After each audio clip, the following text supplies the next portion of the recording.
I am being interviewed. Can you mind? Hi, this is Regeline Sabat, also known as Gigi, and you're listening to Walk With Me podcast. My guest today is Erica Castro. Erica Castro is the keynote speaker for our upcoming event this Friday for the global virtual panel of Miscarriage Survivors event happening this Friday at 5 p.m. Eastern. Welcome, Erica. Thank you for having me, Gigi. This is such a blessing. You're welcome. It's such an honor to have you here today. Now, Erica is a speaker, author, CEO, and founder of Erica Life Coaching. Erica, why don't you tell us a little bit more about you and where are you from?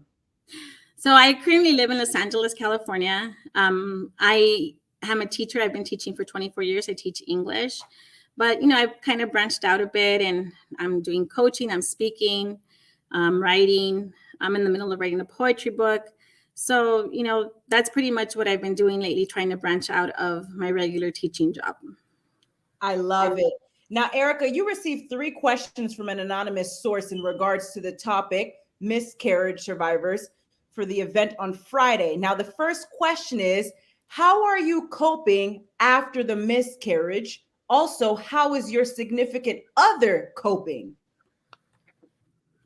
That's a great question, Gigi, because a lot of times when a miscarriage happens, we kind of tend to deal with our pain by ourselves. And, my significant other, he didn't know what to do. I didn't know how to support him. And so it kind of brought us apart. And so what I did was, when a miscarriage happens, you don't have a funeral, you don't have, a ritual, nothing. So what I did is I did a Catholic mass intention. I named my son. And I, went to the mass. We had a couple of people there, and we did these flyers for my son. On the back, there's a letter that my significant other wrote. I wrote a letter inside our poems, and we passed out these crosses to commemorate our son. And we did that so that we could have some form of honor and closure for our son. And that really helped, because it was like God gave me this child, and he was too perfect that now he's carrying him in his arms. Amen. Very powerful. Now, Erica, the next question is, what would you tell a mother or father that is dealing with the loss of their child through miscarriage? What I would say is that my heart goes with you, because I know what it's like. And, we always ask why, why did this happen? Why? And the only thing I know is that God knows why, and he has a plan. And, I see my child as this angel in heaven who has a direct line to God, and he's with them. And one day I am going to get to see him when it's my time.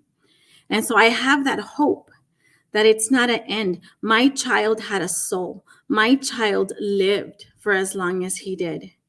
And I have to believe, he was too perfect, and God had to take him home and make him into an angel. And to this day, I ask my child for, like, when I'm struggling, or I ask for help. Hey, can you put in a good word with Jesus and help us out here? Life is getting difficult. And I know that he's there, even though I never got to hold him in my arms.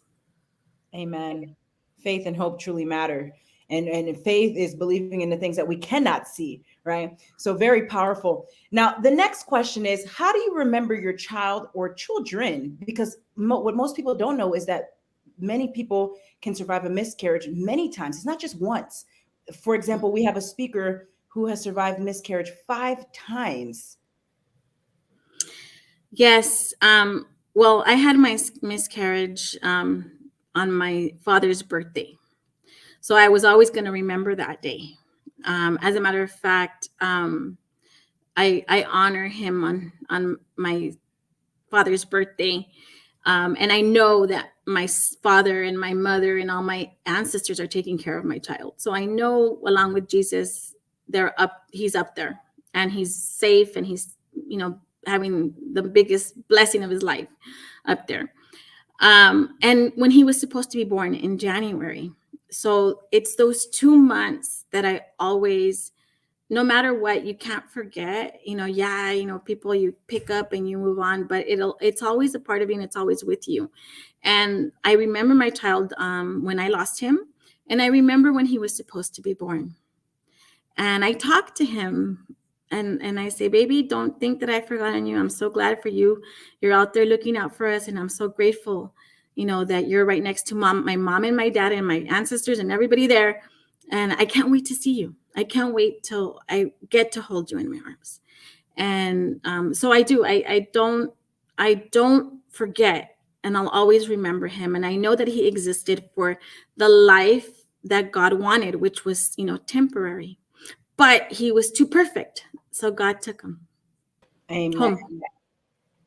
Fantastic, and such an inspiration, such an inspiring story. Now, ladies and gentlemen, make sure to tune in this Friday at 5 p.m. Eastern for the global virtual panel of Miscarriage Survivors event to hear more of what Erica has to say and more of what the other speakers have to say in regards to their story, and really to help others overcome miscarriage and understand that you're not alone. And we're grateful for our sponsors as well. And also remember, you can reserve your virtual seat via Facebook and an Eventbrite. So just type in the search engine, Global Virtual Panel of Miscarriage Survivors. And now Erica actually has a poem she'll be sharing as well at the event. That's the Elegy to My Lost Fetus. So definitely tune in. This is an event you do not want to miss. And Erica, thank you for being a guest on Walk With Me podcast. God bless. Thank you so much, Gigi.